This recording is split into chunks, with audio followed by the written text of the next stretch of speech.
What's up, man? I feel like we both saw the red recording thing Oh hit at the yeah, same I kind of forget you get it on your end too. That's cool. time. Yeah, so I was waiting for it to pop up. Psalm 49, an interesting one. What Good. do you think, man? What's standing out this morning? Well, so this is kind of cool. I just decided it was only like 25 bucks, but I got a message hard copy Bible. Nice. So I actually read it in both, but well, my message and my ESV today. Um, and yeah, it's a pretty straightforward psalm. It's not one that is, I would think, is really difficult to understand what they're getting at. It kind of reminded me a bit of, we looked at the parable in Luke of the rich farmer, and so I think, there was this one section here. Let me look in the ESV on what it is. This, I think it's like verses 13 through 15.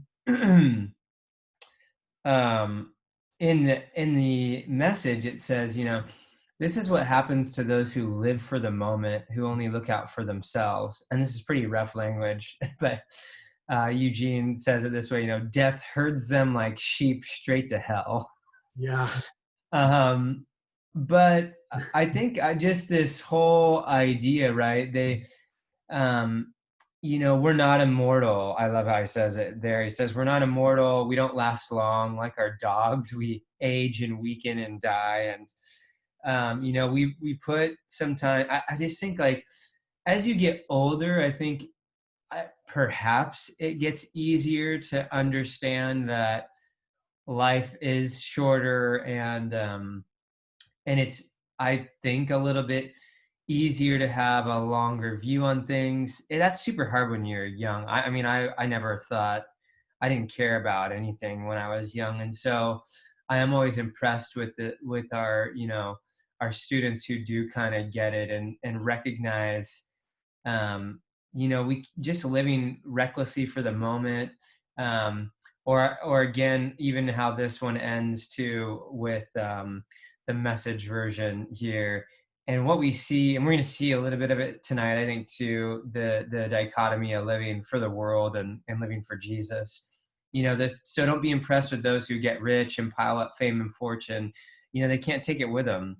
And that's why I think we see a ton of, in our world, those who, when they achieve it, still really feel empty and feel like something's missing.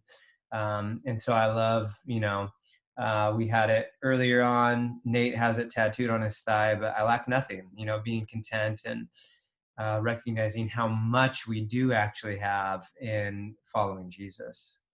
What about Yeah. you, man? Yeah. The 13, 14, 15 really stood out to me as well. That's cool. And I feel like maybe one of the reasons why that stood out to both of us is because there's kind of like this transition happening right there where up until that point, the Psalm's really coming against two big ideas that are really pushed pretty hard, I think, in our culture. And that is one, if you want to be secure, if you want to, have security like that, make sure you have a good financial situation. And so we Right. kind of like set the trajectory of our lives toward that way. Do good in school right now. Once you're a freshman, okay, now it counts.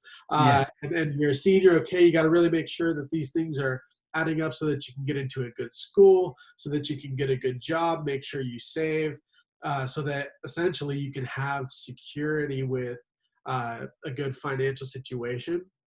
And I agree with those things. We need to be wise. We need to make sure Mhm. that we're taking care of our responsibilities. Absolutely.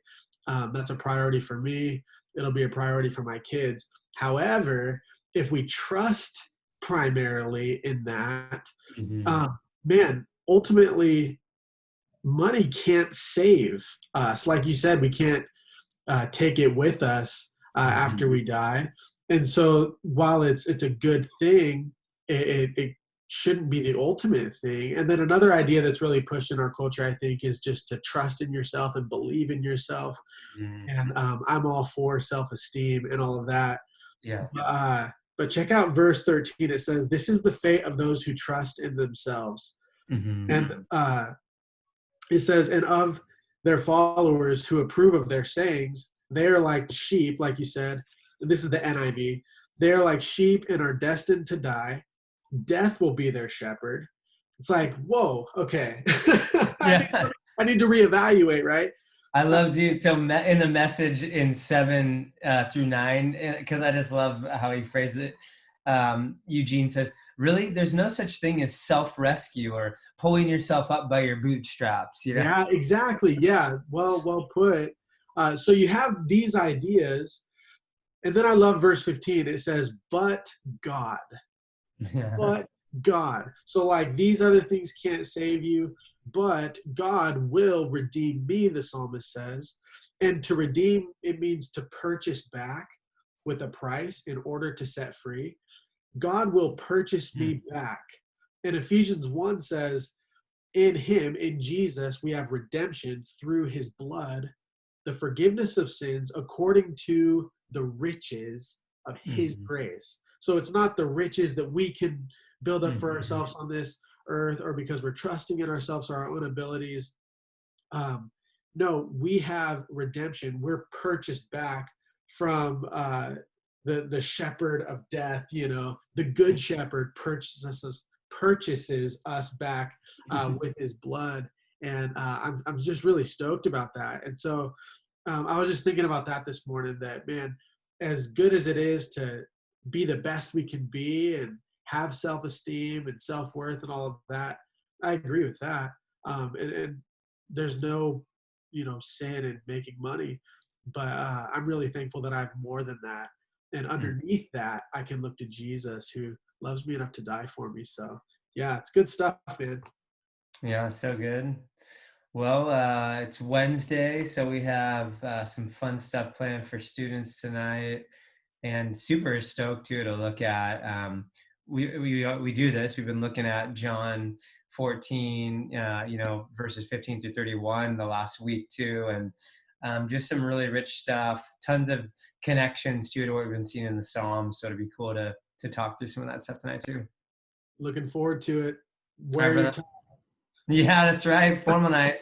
Yep. Dress your best. That's your best. All All right, right. See brother. you. Peace, man.